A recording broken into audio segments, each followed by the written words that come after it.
let's start another episode in Jay's journey. Today we are back in Tangier, and our brother gang is going to check out a restaurant that is very famous. It's called the Maison Chef. It is a restaurant that looks as stunning as the city itself. My local Moroccan friends has promised me that we will be having a huge feast here, something that I would never expect. This restaurant serves a wonderful mix of Arabic Moroccan food and is something that we definitely need to try when we're at here. One thing that I really love about Morocco is that it is a widely diverse food cuisine culture. They mix lots of different food here. There's a mix of Berbers, Arabs, French, Spanish, Portuguese, lots of culture to influence its food choice. So in the end, that's what we have, a unique food that you can never get tired and bored of. So right now, let's talk about appetizer first. They have brought out a stunning plate of spread of dips. There's lots of flavor inside. There's a sweet, sour and spicy base. And not to mention there's lots of puff and pastries inside and different texture dough. This is definitely one of the most perfect pre-meal starters for me to have it here. The plan for those dips is simple. I'm going to use 20% of the dips and saving the remaining 80% for the main event. Use those dips to go later with the mains that will be served later. So keep watching and see what main food we'll be having. I promise it's gonna be more wow and stunning than these starters here.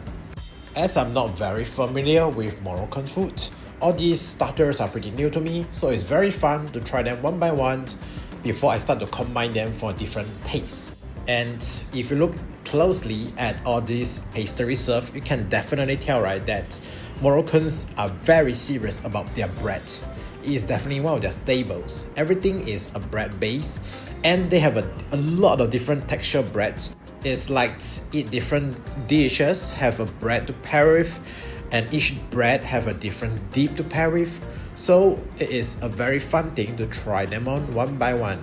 And I'm breaking the tradition. I'm going to use different dips to go with their bread too. I'm very daring to try out new stuff here. If you are a sweet tooth, you will definitely love Morocco because the food here, it is a theme of about sweet stuff. And in fact, they love sweetness so much. Later on, we will be having a honey ritual on the entire lamb shank. It is a totally unique way of eating that even I have not tried before. If you think that you are familiar with meat platters, I'm sorry, you haven't seen this one at all. So keep watching.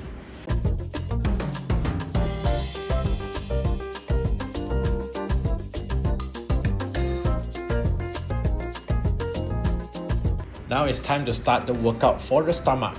Look at the size of this platter. It's a huge bait of long thin Arabic rice topped with a mountain of grilled lamb, beef and chicken. There's also peas, nuts, tomatoes and potato cooked inside. Follow on, this is a second platter. The base is a massive lamb shank surrounded with lots of mini tomatoes, mushrooms, herbs.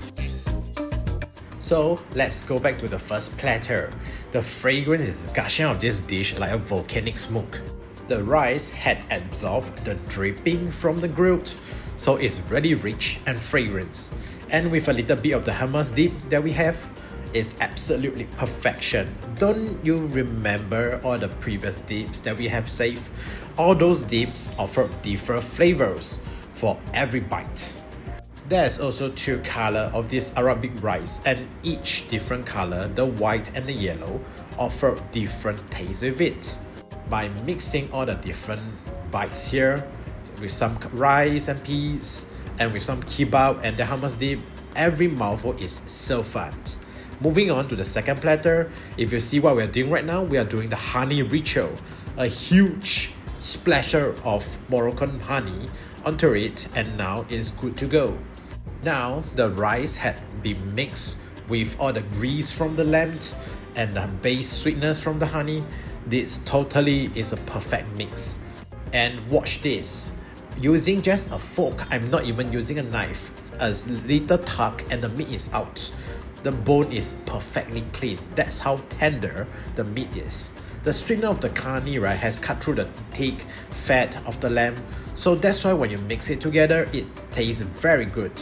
is a totally game changer here, as this entire meal is definitely heavy. Using honey with the sweetener of it can cut through the grease fat of the lamb that is producing, so it changed the entire flavor of it. These two meal is a difference of salty versus sweet, the grilled meat mountain versus the honey gaze lamb. So which is your favorite? Comment down below and let us know your thoughts. Don't forget to subscribe to the channel for more content.